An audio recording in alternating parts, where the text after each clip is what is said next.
Welcome, everyone, to the PFF Fantasy Podcast. I'm your host, Jon Macri, fantasy analyst here at PFF.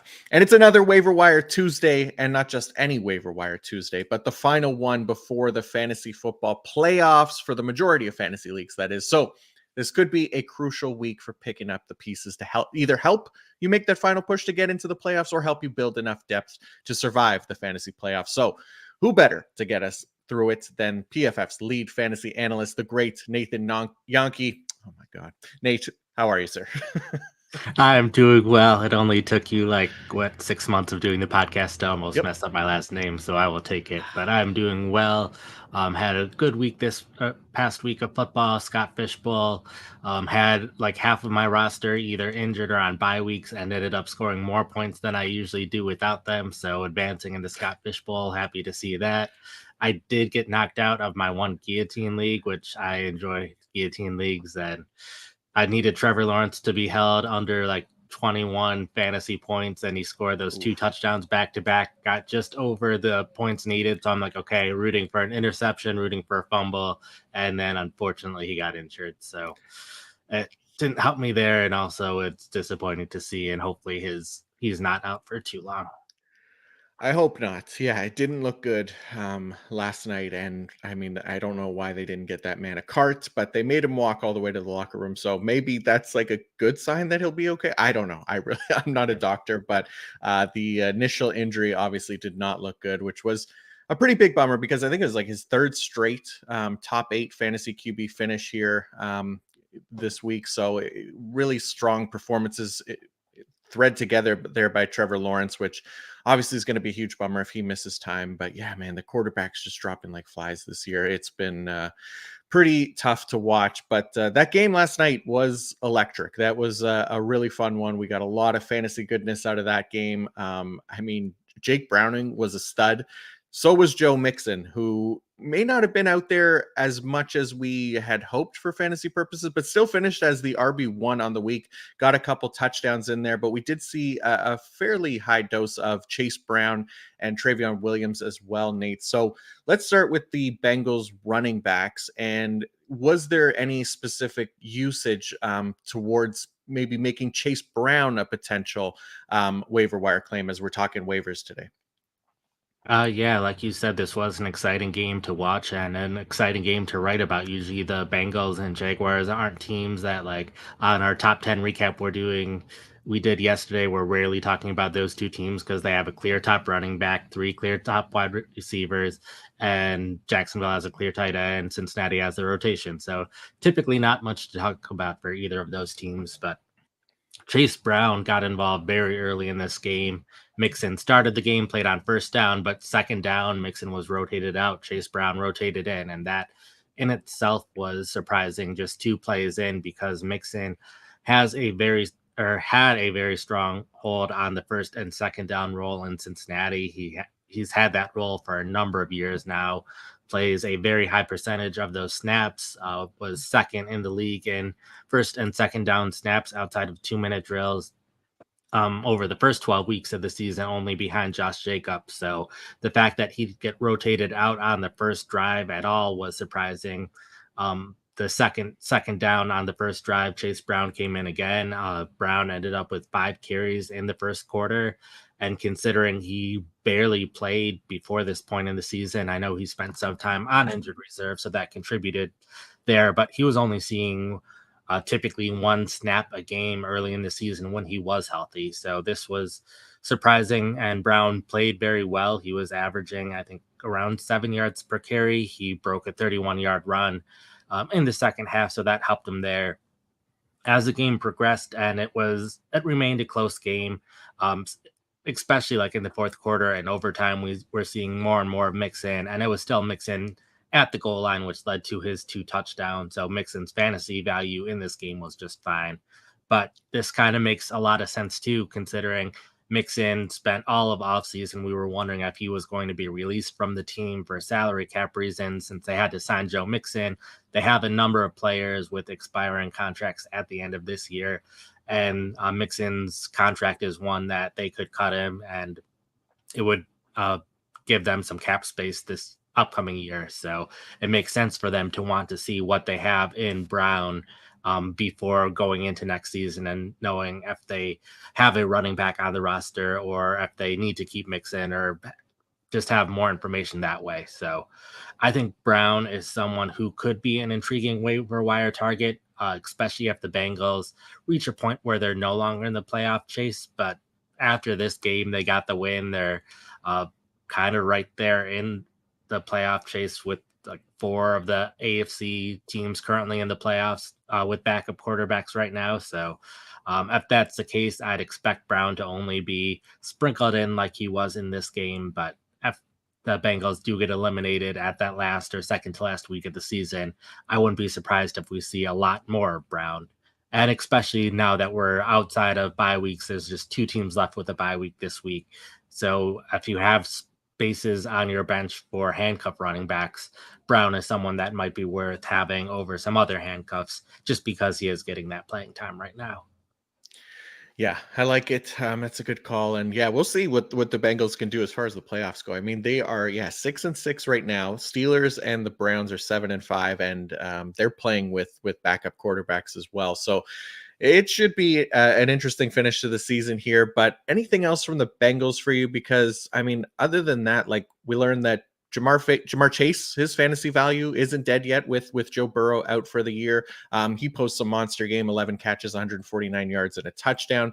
T. Higgins still not doing a ton there. Obviously, just the 3 catches for 36 yards. And we also learned that Tyler Boyd, not a quarterback, with that pass to Josh Allen, which, hey, for IDP leagues, we love that. Helped me get a come from behind win with that interception. So anything else for the Bengals for you, or do you want to talk about the Jaguars? Uh, the small notes on the Bengals, T. Higgins, like you said, just had the 3 catches. His playing time was almost close to normal, was rotated out a little bit more than I would expect if Higgins was 100%, but still saw a clear high majority of the snaps. And then at tight end, Drew Sample was playing more than usual.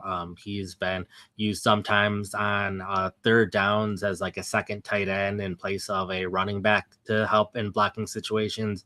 In this game, they often kept a running back on the field, but had Sample in to have a sixth man in pass protection to help the offense that way. So that meant less work for the other tight ends. I know Tanner Hudson has been doing pretty well in limited opportunities, and that continued in this game. He caught a few passes while not running a ton of routes, but that was mostly why we didn't see much of the other tight ends, is because Drew Sample, who is a blocking tight end, played so much. So this remains a situation probably to avoid in most fantasy leagues.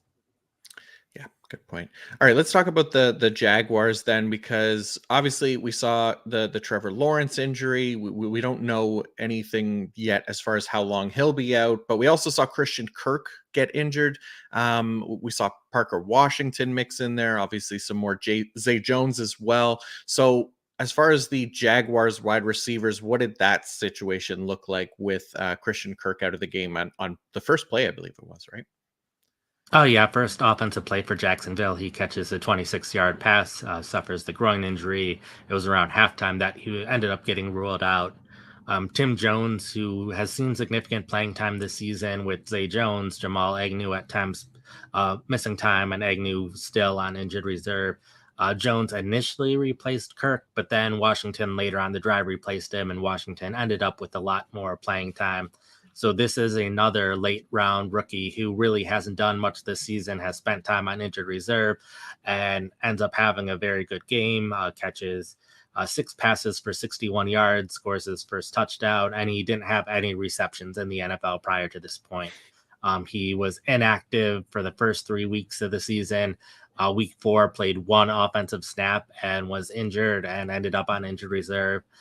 Played a bit 2 weeks ago in a blowout game, just run blocking at the end of the game. So this was really his first time seeing any significant work in terms of running routes. So this was really good to see him get a lot of production. And we had been talking in the preseason about the Jaguars' 12 personnel and who's the wide receiver outside of Calvin Ridley. It's been a lot of Christian Kirk recently, but Zay Jones took most of those snaps last night. And Jones, the Jaguars really weren't using a ton of 12 personnel. One of their tight ends, Brenton Strange, was inactive with an injury. So that meant less 12 personnel in the game script as well, where Jacksonville was behind times in this game, so passing to catch up. So that meant not much 12 personnel, but whenever they were using it, Jones was typically the other wide receiver on the field. Nice, yeah, yeah, good stuff there from the Jaguars offense as well. Like Travis Etienne, a solid game. He did go under his rushing prop, which we talked about yesterday, so we got that one. And Evan Ingram, a nice game as well, who went over his receiving total and actually led the Jaguars in receiving yards with 82. Also scored his first touchdown of the year. Anything else from Monday Night Football for you? Only note with that touchdown now it's Jameer Gibbs, Tony Pollard, and Tyler Conklin who are the top receivers who do not have a receiving touchdown so far this season. All of them have 42 receptions. And I will note ETN, really he his playing time was almost more than it had been in recent weeks, just because this was a close game. But he still wasn't getting as many touches as I probably would have expected had he been 100%. So still, I think his injury is worth keeping an eye on.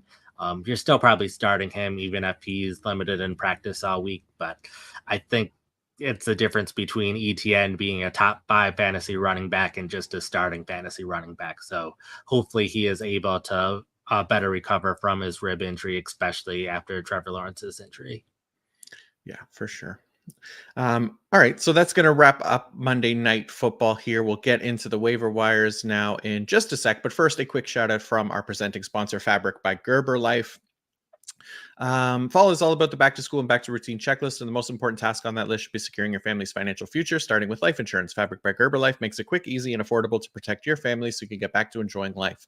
Fabric was designed by parents for parents to help you get a high quality, surprisingly affordable term life insurance policy in less than 10 minutes. Fabric has flexible policies that fit your family and your budget with quality policies like $1 million in coverage for less than $1 a day. Get your personalized quote in just minutes and then apply when it's convenient for you. It's all online and on your schedule. You can go from start to covered in less than 10 minutes with no health exam required.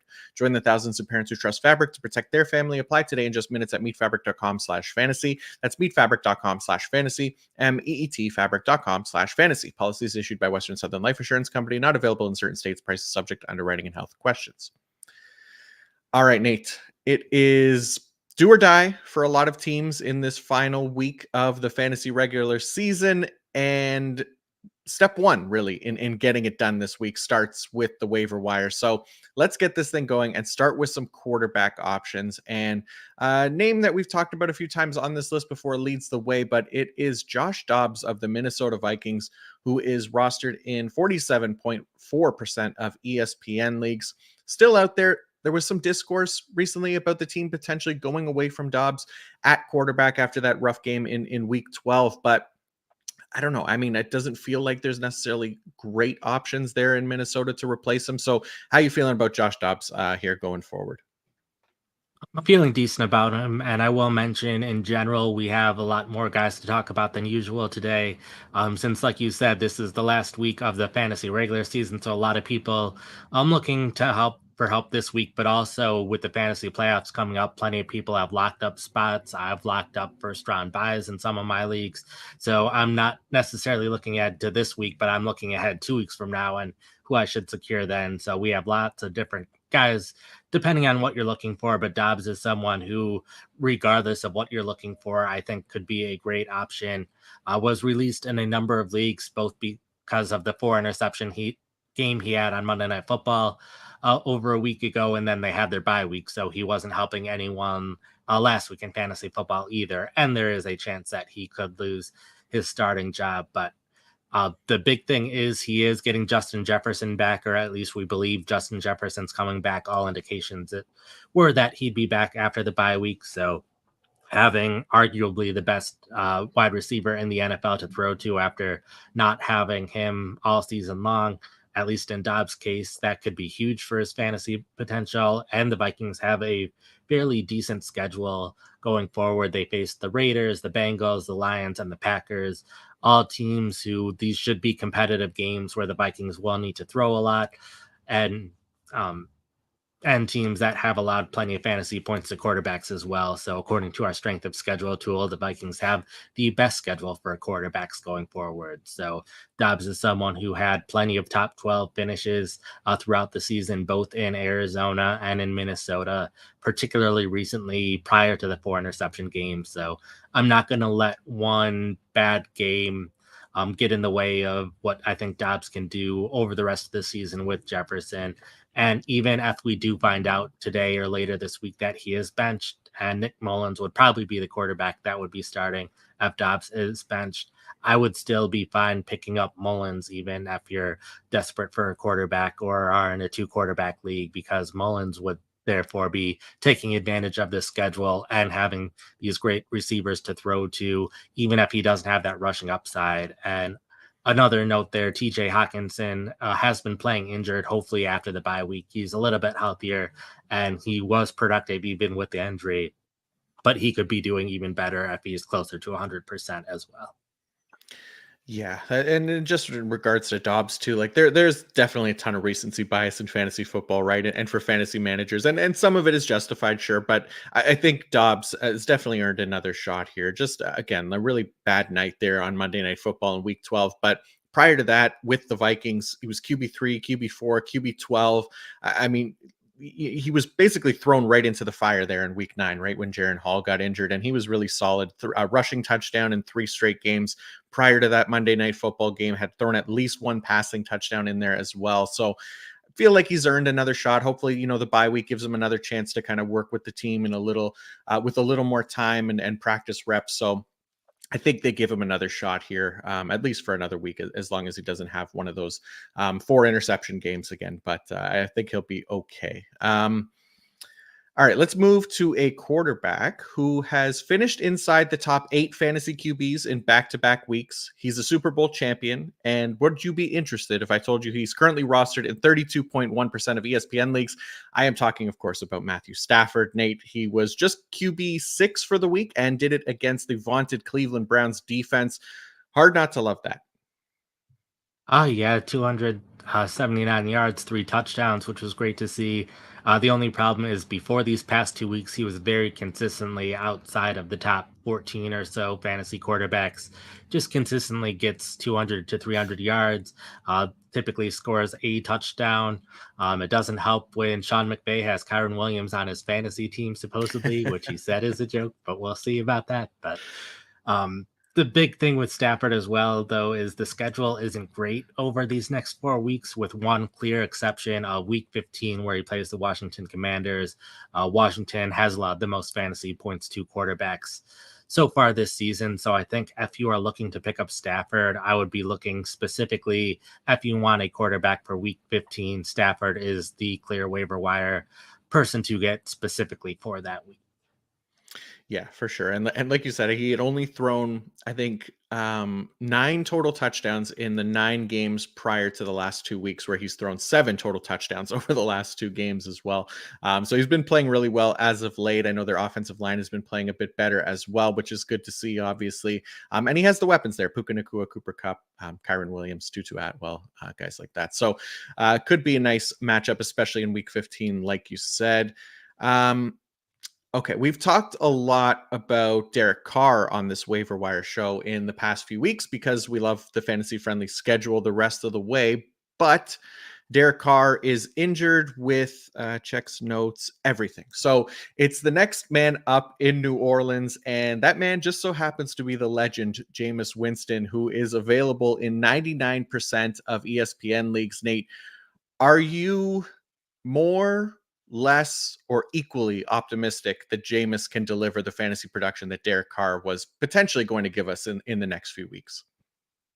I think Winston can. He's a bit more of a boomer bust quarterback, but he was third most in fantasy points in 2019. Scored the 15th most over the first 3 weeks a year ago. The big thing that we've been saying with the Saints for a long time now is the schedule looks great over the last parts of the season. Faces the Carolina Panthers, New York Giants, Los Angeles Rams, Tampa Bay Buccaneers, all games where the Saints should be fairly competitive in, defenses that they should be able to take advantage of. The only problem here is the schedule starts off a little bit more difficult and gets easier over the course of these 4 weeks, and we don't know how long Carr will be out for. I'm most excited for having whoever the Saints quarterback is during the fantasy semifinals and fantasy finals. And if Carr misses 2 games, then I probably still am okay picking up Carr now and hoping that he's the one that plays later. But also, he could very well miss a month of football given all of the injuries that he is currently dealing with. And especially if Winston plays well over this next week or two, they might be okay giving Carr even more time to recover. So it really depends what you're looking for at quarterback. But even this week against Carolina, Winston could have a good game. Luckily, Chris Olave, who we weren't sure if he was going to be playing last week, did end up playing and has been playing some of the best football of his career these past 2 weeks. Ideally, Rashid Shaheed comes back from injury. Hopefully this week. We don't know for sure how long he will be out for, but hopefully it is sooner rather than later. And that could be big for the Saints offense as well, especially because he is a big playmaker and Winston likes making big plays in the passing game. So I think this will be really interesting. It's a bit of a gamble, but considering how available he is in some leagues, especially in leagues that I'm in that are super flex, I'll definitely be looking to pick up Winston today. Yeah, absolutely worth a shot there. And I mean, look, all the injuries at quarterback this year, there might not be a better option here than Jameis Winston available, and he is widely available, like we said, 99% of the ESPN leagues as well, and that includes Superflex. So, could definitely be worth a shot with a positive schedule, as long as your league doesn't punish interceptions too much, because we know that he does have a tendency there as well. But all right, one last quarterback on the list here, and it's one we've talked about quite a few times because of his favorable fantasy schedule going forward as well. Just finished as a top 10 fantasy quarterback this week as well. Gardner Minshew, who has the Colts in a playoff hunt here as we enter week 14, Nate. Yeah, like we've talked about him for at least a month now. Had a very good game this week against the Titans.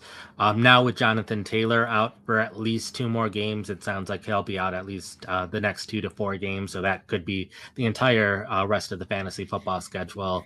The Colts have the second best schedule for quarterbacks according to our strength of schedule tool. Faces the Bengals next week. The Bengals just allowed plenty of passing yards last night. Have been allowing fantasy points to quarterbacks all season. So if you're specifically looking for a quarterback this week, I think Minshew could be good, but also could be a good option throughout the fantasy playoffs as well, especially in deeper leagues or super flex leagues where if you've lost a quarterback recently and didn't have a backup option. Sounds good. All right, let's go to the running backs. And naturally, after Nate decided that it was a good idea to tweet out that we haven't had many running back injuries this season, we have a few names on this list who are potential ads because of injuries to starting running backs. Nathan, let's start it in New England, where we were just getting some great usage with Ramondre Stevenson, and then he went down in the first quarter this week, was ruled out with an ankle injury. It sounds like he's going to miss a few weeks, according to the news that just came out this morning. Patriots play on Thursday Night Football this week. So, Nate, how are we feeling about Ezekiel Elliott as a wire target for week 14? Feeling fairly good just since we know he should see at least the clear majority of the work in New England and that they trust him basically any situation. In the game this past week after Stevenson went down after the first 2 drives, it was Elliott pretty much the rest of the way. He was the only other true running back on the 46-man roster for the game. Ty Montgomery did end up taking 3 snaps at running back throughout the game since he's been a running back wide receiver hybrid who's been more wide receiver this season. But given the fact that Elliott was playing literally every single snap after the injury, it made sense to give Montgomery at least a couple snaps there.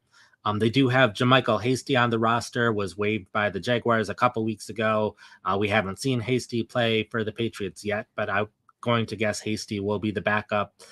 Hasty capable of also playing in every situation, so I'm guessing this will be some kind of rotation, but still one where I'd expect Elliott to see at least 60% of the snaps and the majority of the carries. Kevin Harris is on the practice squad. He also has some experience with New England. I would expect him to at least be caught up from the practice squad, but not sure he'll get that much playing time. Playing the Pittsburgh Steelers this week, it's a short week, and the Steelers don't have their starting quarterback. So the Patriots will hopefully be able to at least keep this one a little bit more competitive and be able to stick with the run game, at least for most of the game. And if that's the case, would expect Elliott to get at least double digit carries, a couple receptions in this game as well. And in general, over these few weeks, the Patriots have the seventh best schedule over these next 4 weeks for fantasy running backs. So even beyond this week, there's a chance that Elliott could be a factor for fantasy football.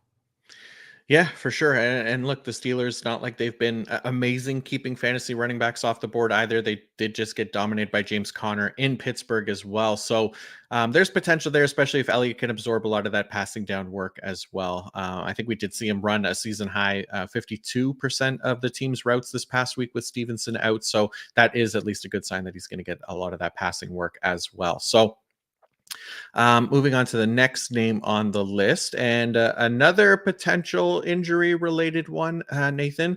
DeAndre Swift went to the Blue Medical Tent late in the Eagles 49ers game on Sunday, and we're still waiting on a prognosis there, I believe. So we don't know if Swift is going to miss any time or not. But as of now, we need to be on top of these things here in the final week of the fantasy regular season. So Kenneth Gainwell is the next man up, Nate.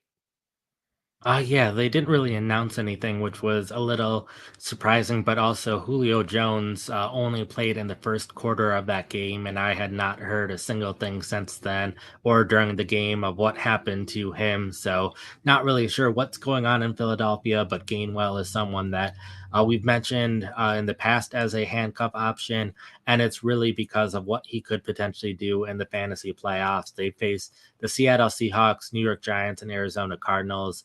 We did see Gainwell play the majority of offensive snaps this past week. A lot of that had to do with the game script. The Eagles playing from behind, which is not something that they're used to doing. A ton of third down snaps, a lot of 2 minute drill, those kind of things. So I think the game script had a lot to do with why Gainwell played so much this past week.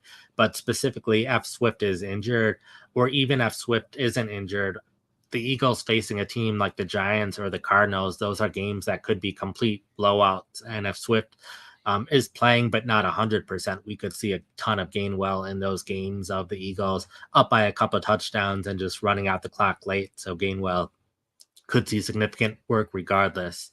So I think he's someone that I'm just worth gambling on, not knowing what the injury is at the moment. But if we don't find out anything today, I'd want Gainwell on my roster because if Swift misses those games against the Seahawks or Giants or Cardinals, Gainwell could be at least a top 20 fantasy running back, capable of being a top 10 against some of those defenses. So picking up Gainwell, not necessarily for this week because it's a tough matchup against the Cowboys, but for what he could do later on in the fantasy playoffs. Yeah, absolutely. And really not a ton of reason for the Eagles to necessarily rush Swift back. If he is banged up, he does have a tendency to miss time with injury as well. So definitely a name to keep in mind there as we go to waiver wire targets this week. All right, another one here that has been on the waiver target list for a while now, and that time may be coming to an end as well. With his workload steadily increasing in each of the past few weeks, it is Keaton Mitchell of the Baltimore Ravens, now coming out of the bye week with the chance to build on that near 50% snap share that we saw in Week 12. So, what do you think, Nate? More snaps for Keaton Mitchell going forward here? I think so. Yeah, I think they've just been getting more comfortable with him, and with the bye week, that's probably given them even more time to get Mitchell more involved with the offense. So not a lot has changed in the past week outside of we are closer to the Ravens' next game. I'm guessing that's one of the big reasons he's not taken in more leagues at this point is because they just had their bye week. So he wasn't helping any managers last week, but excited to see what he can do going forward. Again, a little bit of a gamble because we don't know exactly how much playing time he will see. So, not sure you quite want him in fantasy lineups this week, but there's a chance he could have a big game this week, in which case he would be a fantasy starter throughout the playoffs. Yeah, this is at least trending in the right direction, right? Like when we last saw him, those snaps just kept going up and up. So there's definitely potential here post bye week that they get even higher now. So, um, All right. Back to the injured running back replacements, Nathan. Brian Robinson of the Washington Commanders has been hot this year, top 10 PPR running back so far, but left in the second quarter of this week's game with an ankle injury and did not return. Now, the Commanders are on a bye week in week 14, so it potentially gives them another week to get healthy if this wasn't a serious injury. In case it is, though, how are we feeling about Antonio Gibson as a potential waiver wire target this week? We're feeling okay, especially if you're a team that's weaker at running back on your fantasy roster. But Gibson did take over and was the primary early down back, as well as continuing his role as the third down back. Chris Rodriguez got involved a little bit, but a lot of his carries occurred late in the fourth quarter of this game. So I know it kind of looked close if you just look at the box score of Gibson versus Rodriguez. But Rodriguez, it was really late in the game that he started building up his um, stats. So trusting Gibson to be the clear primary guy in Washington if Robinson is injured. So, like him from that perspective, he has been one of the better receiving running backs all season long, just not seeing many carries each week. So this would change things. He'd get to double digit carries. The only problem is, like you said, they have the bye week this week, so he's not going to be helping anyone this week. Then they face the Los Angeles Rams, New York Jets, and San Francisco 49ers. Three of the better run defenses in the league, so that isn't great. So Gibson is still worth a waiver wire target in a number of leagues simply because any running back who is seeing double digit carries should at least be on fantasy rosters and are options for some teams, just depending on if you have strengths at running back or not. But if you're a team that's strong at running back, then you probably don't need Gibson on your roster because you're not going to be he's not going to be considered a top 10 or maybe even top 15 running back in most of those matchups. I like it. And then another name on the list here is Tajay Spears of the Tennessee Titans, who was almost moved up higher on the waiver wire priority list because Derrick Henry had left in the fourth quarter of the Titans Week 13 game with a head injury, though luckily is not in the concussion protocol apparently, so that is a good sign. But still worth considering adding Tajay Spears here, available in 32% of leagues and a great insurance option here for those final weeks, Nate. Yeah, he has a pretty decent schedule, and it's also a schedule where Tennessee might be down a bit. So even if Henry is perfectly fine in playing, which it sounds like that's the case, Spears could still see a lot of playing time as the team is playing from behind, and those are the situations that Spears is typically playing in.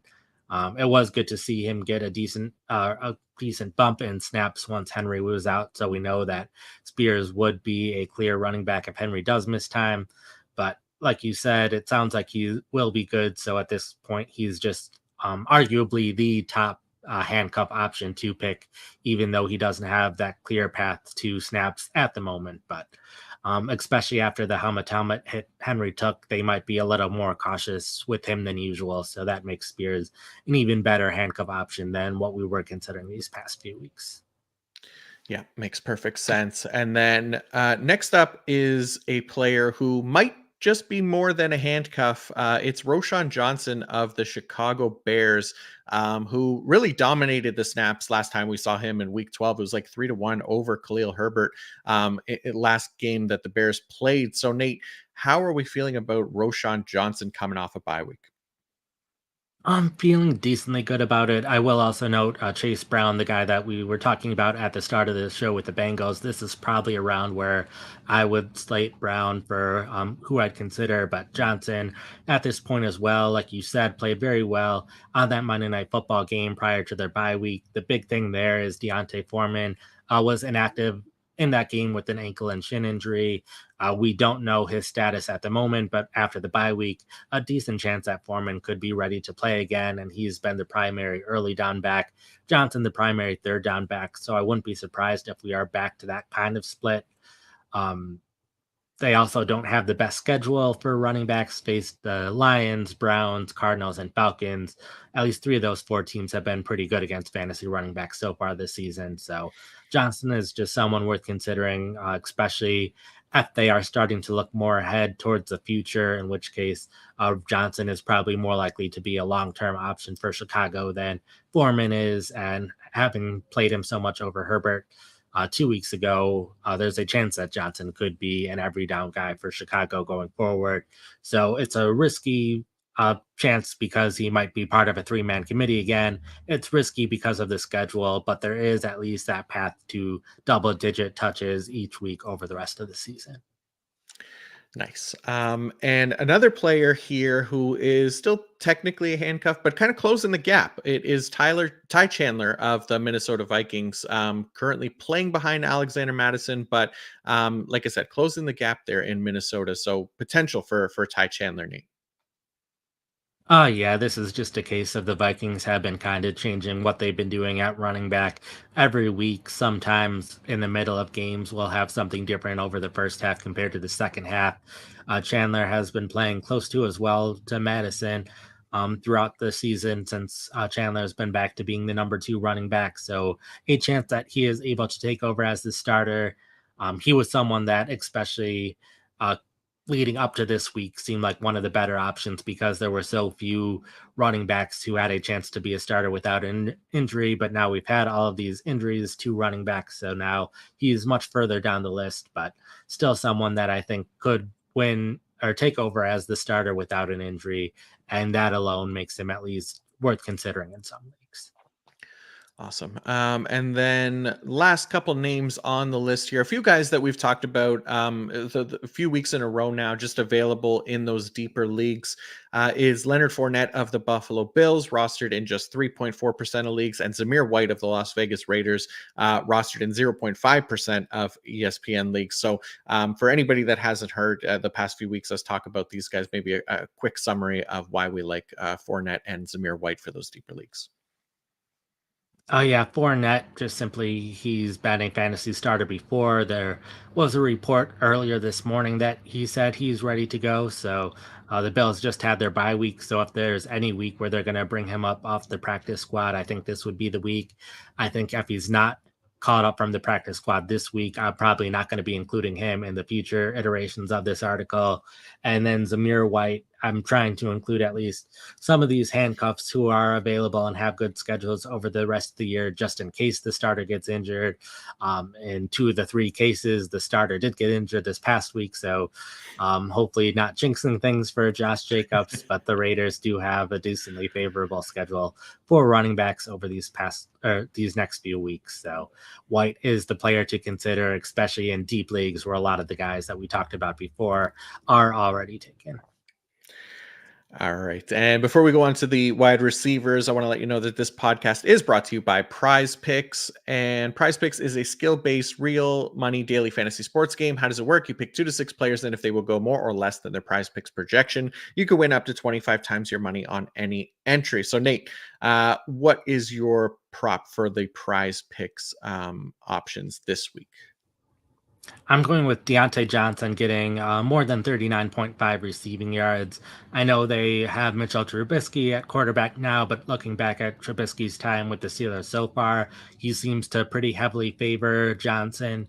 So that's one thing in Johnson's favor. The Patriots also have been fairly good at stopping running backs, decently good at stopping tight ends. Their one weakness has been stopping wide receivers. So I think from that perspective, this is a good matchup for Johnson.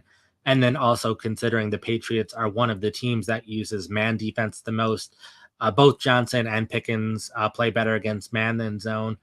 Both get targeted more than usual when they're facing man as well. So I think it's a good thing for both of the wide receivers. But considering how much Trubisky has favored Johnson in the past, that's why I'm picking Johnson rather than Pickens here. But I think Pickens could also have a fairly good game. But a lot going well for Johnson. So I think he can get more than 39.5 receiving yards.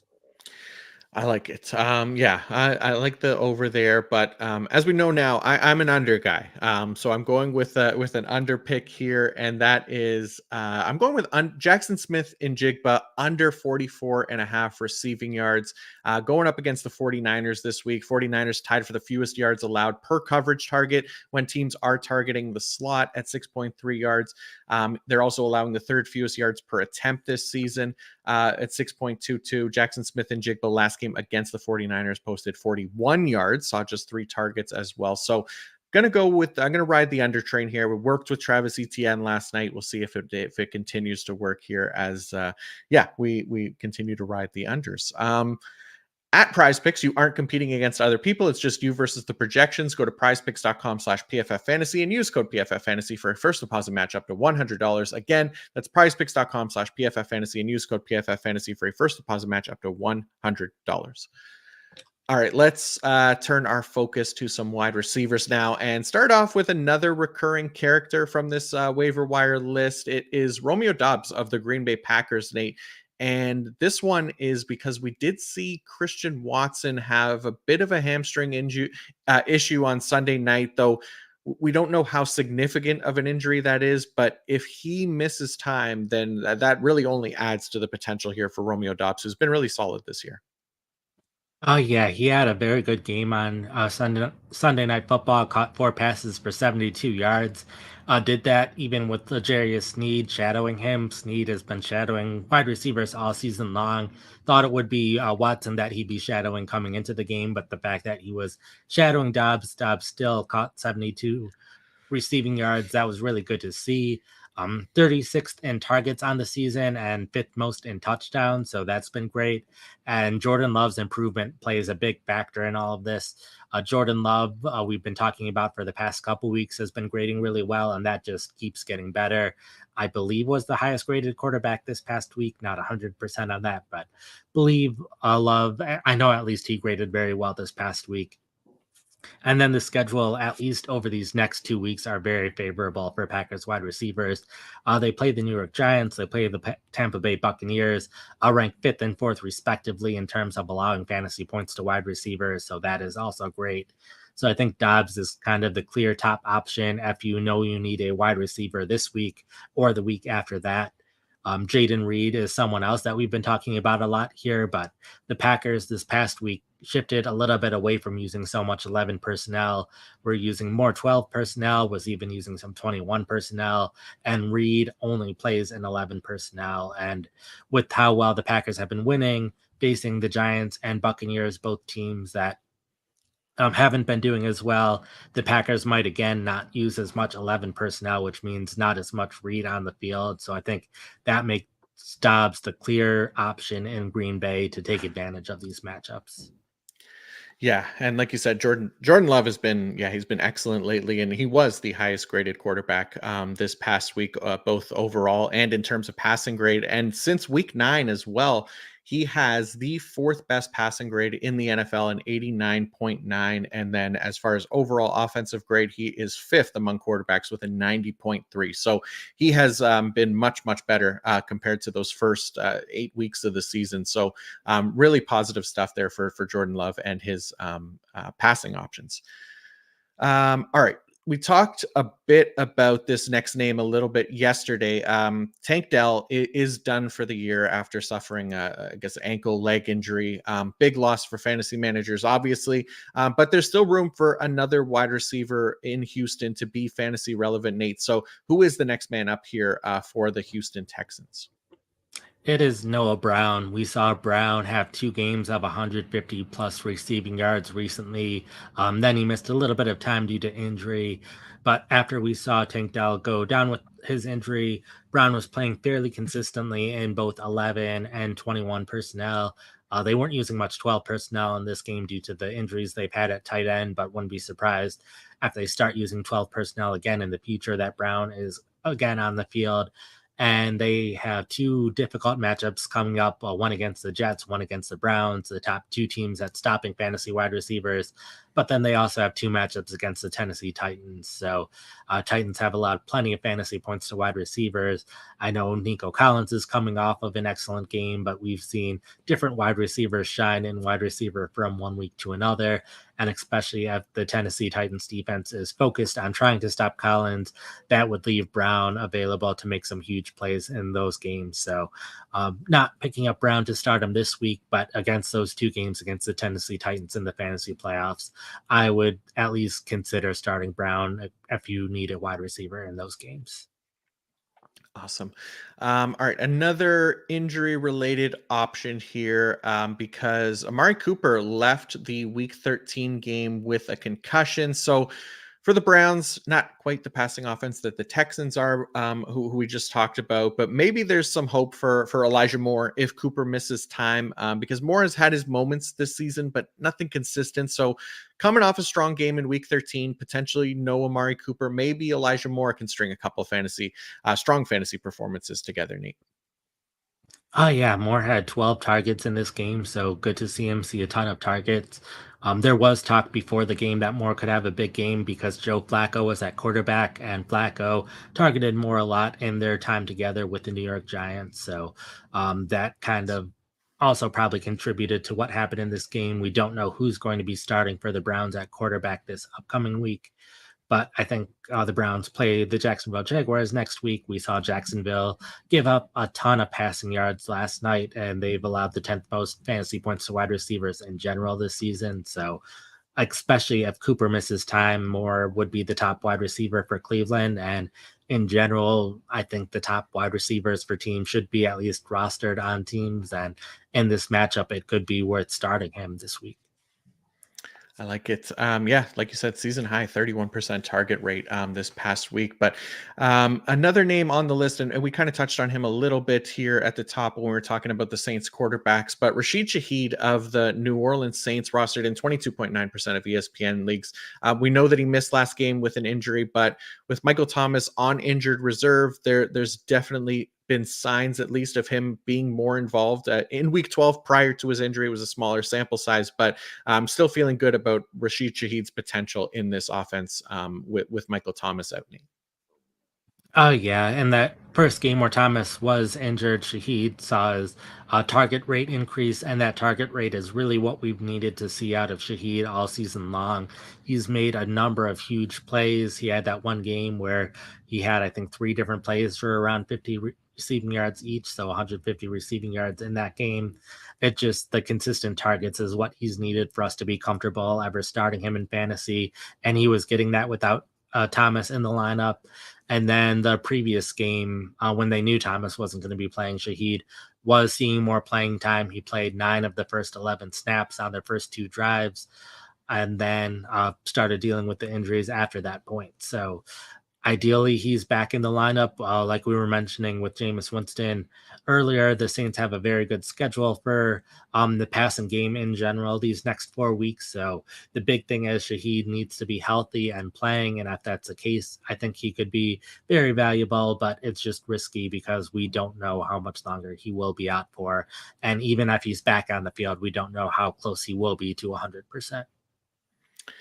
Yeah, sounds good. And then another name here on the list, and another name that we've talked about quite a bit, but has been injured. Demario Douglas of the New England Patriots. He didn't play in Week 13. They got Thursday night football this week. He hasn't practiced just yet. There's still definitely time for him to kind of get back in there, but we like Demario Douglas as a passing option in New England. So still like him obviously for the weeks ahead, Nate, as long as he can get healthy, right? Yeah, and he had the concussion, so hopefully he's not out too long with that after already missing one game. They do play on Thursday night football this week, so that makes it a little bit rougher for if he will play this week. I know he did not participate in practice on Monday, but even if he's not back, it's another case of number one wide receivers for teams should be on rosters. He was seeing significant targets in his last two games prior to the injury, all since Kendrick Bourne has been on injured reserve out for the season. Um, so he's just someone who gets a ton of targets when he's healthy, and especially with the Patriots, they've been behind in a lot of games and needing to throw the ball a lot. He's been getting targets regardless of who's at quarterback, so not all that concerned about who's throwing the ball to him, at least at this point, because they're not going to get any better options than what they currently have this season. But I think just the target share alone is enough to make him worth rostering for whenever he does get healthy. Yeah, and hopefully it's this week. We'll see. We should know soon at least. And then the other names on the list, a few guys that we've talked about here, but starting with Jonathan Mingo of the Carolina Panthers, who's still rostered in just 11.5% of ESPN leagues. He's led the team in receiving yards in back-to-back weeks over there in Carolina. So, how do you feel about the Jonathan Mingo upward trend as of late? It's at least been good to see whether or not it ends up helping fantasy managers this year or not. It's at least good for next year when he should continue to improve as a receiver. But we have seen players make big strides at the end of the season and past seasons, and Mingo is currently on that trajectory where he's had his two best games of the season. Arguably, these past 2 weeks has been seeing significant playing time all season long, and the big thing here is he plays Jacksonville in the fantasy championships. We mentioned another team facing Jacksonville sooner, but they've allowed plenty of fantasy points to wide receivers this season. So I think Mingo is someone you can pick up, not necessarily to start this week, but if he continues to get better and better, then we could get to a point where he is starting for some teams during the fantasy championship round. Nice. And then a couple more wide receivers here to round out the list. And Michael Wilson of the Arizona Cardinals. We haven't seen him play since week 10. Gets a bye week here in week 14, but you still like Michael Wilson for week 15 and beyond, Nate? Yeah, just hopefully he gets healthy. The longer he's been dealing with the shoulder injury, the farther he's been falling down this list of wide receivers. But it is worth noting Marquise Brown is also dealing with an injury. It's a heel injury for him. So there's at least a chance that Wilson comes back before Brown does, in which case he could be the top wide receiver on the Cardinals offense. And the big thing again is it probably will take a little bit of time for him to develop more chemistry with Kyler Murray. It was only really one game that they played together so far. So they play the Philadelphia Eagles in week 17. The Eagles have allowed a ton of fantasy points to wide receivers this season. So again, someone to just stash and hope that things get better over the next few weeks. So you can hopefully use them later this season. Nice. And then last wide receiver name here on the list is Khalil Shakir of the Buffalo Bills, rostered in 5.9% of ESPN leagues. We saw him just play a season high 81% of snaps in week 12 prior to the team's bye week. So another guy that is trending in the right direction, Nate. Oh yeah, another player that I do try to make sure I'm including guys who are available in a ton of leagues to help uh, teams where a lot of the guys we've talked about before are already on rosters, and Shakir is just someone who 29th most fantasy points for wide receivers from weeks 8 to week 12 prior to the Bills week 13 bye week, has been heavily involved in the offense. I'm a little bit concerned whether Dawson Knox comes back at some point this season or Zach Ertz, who I thought would have signed with the team by this point. He has been linked to the Bills, so there's a possibility that will happen, in which case Shakir won't be getting as much playing time, but they do play the Patriots in week 17. Patriots have allowed plenty of fantasy points to wide receivers as well. So just another option that uh, you could stash him to see how he does over the next few weeks to potentially start him over the last week or two. Nice. Okay, that is our wide receivers. Let's wrap it up here with some tight end options. And right at the top of the list is Isaiah Likely of the Baltimore Ravens, rostered in 23.9% of ESPN leagues. We know that Mark Andrews is out for the rest of at least the fantasy regular season. So Isaiah Likely still pretty widely available here, Nate. Oh yeah, the Ravens had their bye week this last week, so not overly surprising. Also considering he didn't have the greatest game prior to the bye week, caught 4 passes for 40 receiving yards. The Ravens play the Rams this week, Jacksonville the following week. Both teams are in the top 10 at allowing fantasy points to tight ends this season, so a lot of it is likely we know is going to get a ton of playing time, going to run a ton of routes, and has pretty good matchups. So someone that I'm probably ideally not starting in any of my leagues, but um, if you are in need of a tight end due to injuries or for whatever other reason, likely is the top player that I'd be considering for both this week and the following week. Nice. And then next name on the list is Chigoziem Okonkwo of the Tennessee Titans, rostered in 25.8% of ESPN leagues. We did talk a bit about why we liked him yesterday. So for anybody that might have missed yesterday's recap show, how are we feeling about Mr. Chig Okonkwo here of the Titans? Feeling fairly good about him with how well he's played recently. Got a season high 62 yards this past week. And then Josh Wiley, who's been the other tight end for Tennessee, who's a receiving tight end, rookie for the team, who's gotten a bit more involved over the past month or so.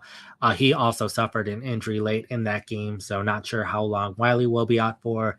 But if he does miss time, I'd expect Okonkwo to be the clear top receiving tight end for Tennessee again to start seeing playing time similar to what he was seeing earlier in the season.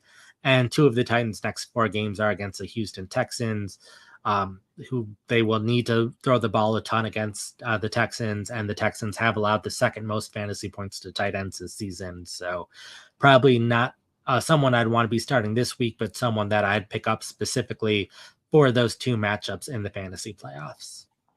Nice. And then speaking of the Houston Texans, we know that Dalton Schultz missed last week's game with an injury. It's potentially going to cause him to miss some more time. We'll see about that. But Brevin Jordan stepped in and had a pretty strong game for a tight end here in his replacement, and he's available in almost 99% of ESPN leagues. Yeah, available in a ton of leagues, but I did have to start him in the Scott Fishbowl, so I'm happy that I had him. So I think if he does play again, he should see significant playing time for another week. Played 100% of snaps in 11 personnel, only 8 of 25 snaps in 21 personnel, but that's typically when the Texans are running with the football. So pretty much the exact same role that Dalton Schultz had prior to the injury. And Jordan has been grading well throughout the season and his limited opportunities. So I think he can continue to have good games if he ends up being the starter. They have a fine enough matchup against the New York Jets this week. So I'd be happy with Jordan if I'm in some of these deeper leagues where the guys we just talked about are already taken and you really need for a tight end, especially in some tight end premium leagues. So happy to at least consider Jordan there. If Schultz misses more time, but if Schultz is back or even if he's playing but not 100%, then probably not considering Jordan.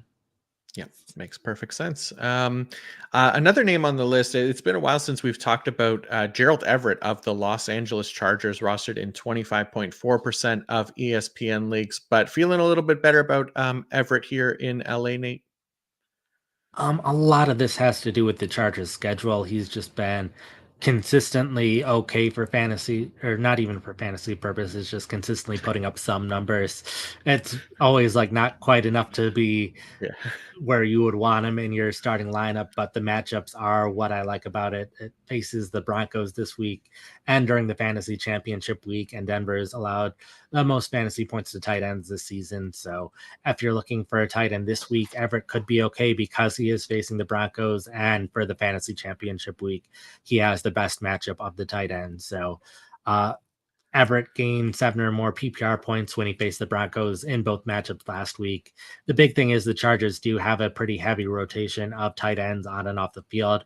So Everett is a good player. It's just they like rotating their tight ends, which is the problem for fantasy football purposes. But given the matchup and given the Chargers' struggles at wide receiver recently, could see Everett having bigger games down the stretch in those two matchups. Yeah, the Chargers offense struggles as a whole, really, lately. Hopefully, they could score more than 6 points in a game going forward here, because we got a lot of fantasy options that we're relying on that team. So maybe Gerald Everett could be one of them here down the stretch. And another name on the tight end list here, not often that we get a free agent at this point in the season that we're looking to add, but Zach Ertz, rostered in 21.6% of ESPN leagues. It does sound like he's going to go somewhere this season before the year is out, Nate. So how do you feel about Zach Ertz and his potential landing spots? I'm feeling okay considering him mostly because we don't know where he's going to land.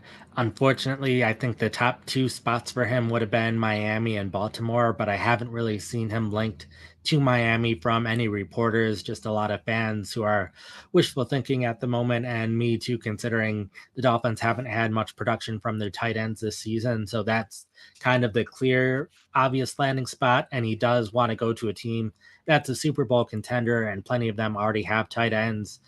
The Ravens were the other one for me that seemed like they could make Mm, a lot of sense. If they weren't happy with how likely he's been playing this season, it seemed like he could fit that offense, but it sounds like Baltimore is happy with where they're at tight end. So really just depends on where he lands. And it could land with a surprise team. So that's probably the biggest thing at this point. But a reunion with the Philadelphia Eagles probably made the most sense, but Dallas Goddard could be returning sooner rather than later, in which Ertz would be the number two tight end. Jacksonville also made some sense to me, considering his connections with Doug Peterson and Brenton Strange dealing with his injury. So having a second tight end there, but again, he would mostly be used as a run blocker in that case. So still just depends where he lands and if he's on a team where he ends up running a lot of pass routes. So a lot will just depend on the landing spot. yeah, makes sense. And then last name on the list here, rookie tight end Michael Mayer of the Las Vegas Raiders, rostered in just under 5% of ESPN leagues here. So one for those deeper leagues, Nate. Yeah, it's been a long time now since we saw him have his breakout game of 5 receptions for 75 yards. Still seeing a ton of playing time. He has been at least a little bit more involved these past 2 weeks, 73 yards over the 2 games. But it's another one where, if it's a deeper league, looking at the matchups, faces the Chargers and Colts for 2 of his 3 games in the fantasy playoffs. Both teams are top 7 in allowing fantasy points to wide receivers this season. So has some good matchups where he could be able to break out. So not someone that I want to depend on in most cases, but someone who has a chance to play pretty well in 2 of those matchups. Nice. I like it. All right. Before we go on to our little 5 round draft, we did have a couple of questions here from the comments section. And the first one comes from David Sadowski, who asks, are you guys going to offer FFPC playoff strategy advice and rankings for their playoff contest? I'm not sure if this is something that we've done in the past. You might have a better idea. Yeah, I think some writers may have at times in the past. I have not written strategy articles for it, and I'm not sure I will be this year, but I will at least be providing fantasy rankings for the playoffs throughout the entire playoffs. So we will at least have rankings up on the website. Okay, there we go. And then another question here from Quincy Davis, yeah, he put it all into one comment here, who asks, would you start Ezekiel Elliott over Tajay Spears, Zach Charbonnet, Noah Brown? And yeah, we'll start with that one. So I guess that would be his flex spot here. Zeke over Tajay Spears, Charbonnet, or Noah Brown, or one of the other guys do you like there? I will have a much more confident answer after the show because that's when I typically start working on the rankings. I'm at least probably trusting him over Spears since it sounds like Ezekiel Elliott will be, or not Ezekiel Elliott. It sounds like Derrick Henry will be just fine. So probably not starting him over Spears, but I need to dig in more before I'm comfortable answering over Charbonnet and Noah Brown. But I will have the rankings up on the website later today. And then whichever guy I have ranked higher is the guy that I would want to start. There you go. And yeah, we still don't know if Kenneth Walker will be back or not this week Yeah. either. So I'm sure that plays a part in it as well. And then the second part of his question was, would you start Jordan Love over Patrick Mahomes this week? I'm probably still going with Mahomes, but again, I'll run the numbers later today and have a better answer there. Fair. There you go. Yeah, Mahomes playing the Bills and who are the Packers playing? Oh, the Giants. Okay. So yeah, On Monday night. there we go. So yeah, Nate will have the rankings up on the website. Those are free as well. And luckily for the quarterback one, that's a pretty easy one to sort there, to find who will be the better option for this week. But thank you guys very much for the questions, and hopefully that helps. Good luck getting into those fantasy playoffs. But yeah, that's gonna wrap up our fantasy waiver wire targets for this week, Nate. We always wrap up our Tuesday show with a 5 round draft of random things. Last week it was the purple characters. So I snuck out a win on that one, which means that you get the first pick overall in this draft. And this time around, we are going with active players most likely to make the NFL Hall of Fame. So Yeah, we there was a lot of discourse about Mike Evans being a potential Hall of Famer with his another 1,000 yard season, 10th straight, I believe it is. So, yeah, feels like a pretty relevant time here to talk about other active NFL players that could make the Hall of Fame. So, I'll be interested in your first overall pick because there are a ton of options. I think I have more than 10 written down here, so it's going to be tough to pick just five. Yeah, I did cut mine down to 12, and we also just had the semifinalist announced for this year's Hall of Fame class as well, which really Yeah. didn't leave many surprises. Just the two first year option players, Antonio Gates and what was Julius Peppers this year? I Mhm. don't remember if it's Peppers or not, but um, we're going with the active players, though, so players who are currently in the league. And I will start the draft with Aaron Rodgers just because he's already been one of the best quarterbacks of all time, even though he's not currently playing at the moment, even though he has a very, very, very small chance of playing this year. I'm not expecting much and have not been including him in the waiver wire article because I'm not actually expecting him to come back. But just given his resume, if he would have retired 5, 6 years ago before he won another couple MVPs, he would have been in the Hall of Fame. So I think he currently has the clearest resume of plenty of these guys are going to be first ballot Hall of Famers, but if you could only put one of them in the Hall of Fame, I think Rodgers is the one most likely to make it. Yeah, I think that's a good call. But I got another one here. And it's another Aaron. So I'm going with Aaron Donald. I think arguably maybe the best defensive player of all time. I think he's what 3-time defensive player of the year now. He's been a Super Bowl champion. There's been talk about him retiring recently in past off seasons, but still playing at an extremely high level. So I got to go with Aaron Donald here for my first pick. Fair enough. Then I will go with another player who is arguably the best player at his position of all time. I'm going to go with Travis Kelsey. Also, try to make sure this poll gets on Taylor Swift TikTok to make sure that I win this one in the landslide. But even without his current relationship status, Kelsey at least has a very solid argument to be the best receiving tight end of all time.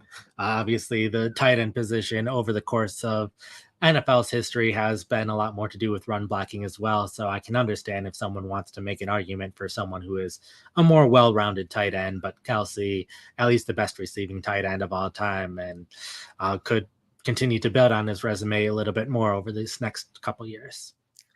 Yeah, that's a good call for sure. I'm probably just gonna write him up as Travis K when I put the poll out there, just so that the Swifties don't find this one. I think I will go. So this is where it gets tough for me at least. I think I'm going to go with Patrick Mahomes. I feel like at this point in his career, it would be a pretty big upset for him to not make the Hall of Fame. So yeah, I was a 2-time Super Bowl champion now, multiple time MVP as well. So Patrick Mahomes, I think it feels like a lock at this point to get into the Hall of Fame. Yeah, those were the four that I had as a clear kind of top tier. And then everyone else is still Hall of Famers, definitely for sure. But those seem to be the clear top four. But Julio Jones is who I'm going to go with for the next one, getting another star offensive player. I think out of all the wide receivers who are active, I know he really hasn't done much over these past couple years, but what he was able to do throughout his time in Atlanta was definitely Hall of Fame worthy, arguably the best wide receiver of the previous decade. So I think what Jones was able to do as a receiver uh, is definitely Hall of Fame worthy. Yeah, I like that call. That is a good one. I think I need a wide receiver as well. So I am going to go with Devonte Adams, who has been, again, another guy playing at a very high level for a very long time here. Arguably been the best wide receiver in the NFL over the past few years now. So, yeah, feeling pretty good about his chances for the Hall of Fame as well. All right. Well, my list was decently offensive heavy, and I know you're the IDP guy, and we've already got Aaron Donald, so I can't let you get all of the fun defensive players. So I'm going to go with Bobby Wagner as my next choice. he's just played so well throughout his career, especially at a time where there haven't been a ton of great inside linebackers. It seemed like for the past decade, it was either him or Luke Kuechly as the top inside linebacker. And with Kuechly retired for the past 2 years, it seemed like Wagner should have fallen off at some point, but he just keeps playing really well, even in his time with the Rams and now back with the Seahawks. I think a clear Hall of Famer. I know there's been a little bit of a logjam at inside linebacker. We need to get Patrick Willis in the Hall of Fame sooner rather than later, but Willis hopefully should be in, and hopefully Kuechly's in by the time Wagner shows up, so Wagner can be a first ballot guy. I hope so, and I hope, yeah, even like Luke Kuechly, like you said, Bobby Wagner, and even Levante David, it should, I think, should be in that conversation as well. I love Levante David, one of my favorite players of all time, and consistently underrated, and I think he deserves to be in that conversation as well. But I won't put him on my list because, again, like I said, he's been underrated, and people might not like that one as much. So, oh God, okay. This is the problem with putting too many players on my list. I think I'll just go. Yeah, I guess I'll go another defensive player. I'm going to go TJ Watt, who also another one of those guys that I feel like he has obviously the name recognition, has the accolades there as a defensive player of the year, and the amount of sacks that he's going to end up with by the end of his career is going to be near the top of the all time list there. So I'm going to go with TJ Watt to add to my list. All right, so I've got three offensive players and one defensive player, but I think I am going to add a special teams player to that list. I'm going to go with Yes. Justin Tucker, arguably the best kicker of all time. So I know special teams players have had a hard time getting in the Hall of Fame at times. We're still trying to get Devin Hester in for his work, but I think Tucker, with how good he's been as a kicker, looking at the numbers over the course of his career and how well he's played, if I can get a player who's arguably the best at what he's done with my fifth round pick, I'm going to take it. I like it. I like it. And yeah, that's a good call to get Justin Tucker in there because I feel like there's going to be names on this list that people are going to yell at us that we did not include. So I'll try to also be inclusive here and talk about an offensive lineman who I think deserves to get in, and that's Trent Williams, the left tackle for the San Francisco 49ers. I feel like the amount of years that he's been in the league now since 2010, I guess it was, consistently grading as one of the best offensive tackles in the NFL, still doing it at a very high level at 35 years of age, and isn't far removed from that 96.6 offensive grade year in 2021, where he was the highest graded player on PFF. So I'm going to go with Trent Williams and put him on the list here and give some love to the offensive linemen. But there are definitely plenty of players here that we've left off the list for sure. Yeah, I feel like half the players that I have on my remaining that weren't drafted are offensive linemen: Jason Peters, Yeah. Zach Martin, Jason Kelsey. Yeah, for sure. So that gives you Aaron Rodgers, Travis Kelsey, Julio Jones, Bobby Wagner, and Justin Tucker. And I got Aaron Donald, Patrick Mahomes, Devontae Adams, TJ Watt, and Trent Williams. So we'll get that poll up there today on Twitter later this afternoon so people can vote, and we'll see how it goes. But that is going to wrap up today's episode of the PFF Waiver Wire Targets. And yeah, thank you all very much for listening. And Nate, thank you for coming up with the list of players for us to go through here as people head to the waiver wire in hopes of getting into those fantasy playoffs or shoring up those fantasy contenders for this season. But before we do go, please let everybody know what you have up on PFF.com this week.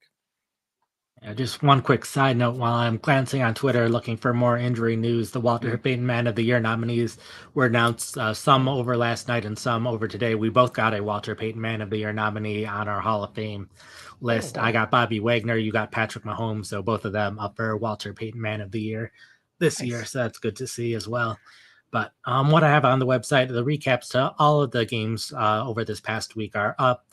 The waiver wire article will be probably making changes throughout the day after we find out more injury news. Was hopeful we find out more this over yesterday, but Zach Ertz's landing spot as well. What's up with DeAndre Swift? If Brian Robinson is out for more time, Christian Watson, plenty of guys that could impact where these guys are listed. So could very well make changes between now and the end of the day. have the rest of season rankings that went up today as well. We'll have rankings for this upcoming week up on the website later today, and then an article form tomorrow, and then we'll have starts it on Thursday. Beautiful. Looking forward to it. And then, yeah, as for me, I'll have the IDP fantasy report up early this afternoon as well. That'll have all of our IDP waiver wire targets in there, as well as snap shares and utilization for every defensive player. And then, yeah, I'll be back tomorrow with the weekly IDP preview podcast, and then back with Kate on Thursday previewing the offensive side of the ball as always. So thank you all again for listening. And until next time, peace out.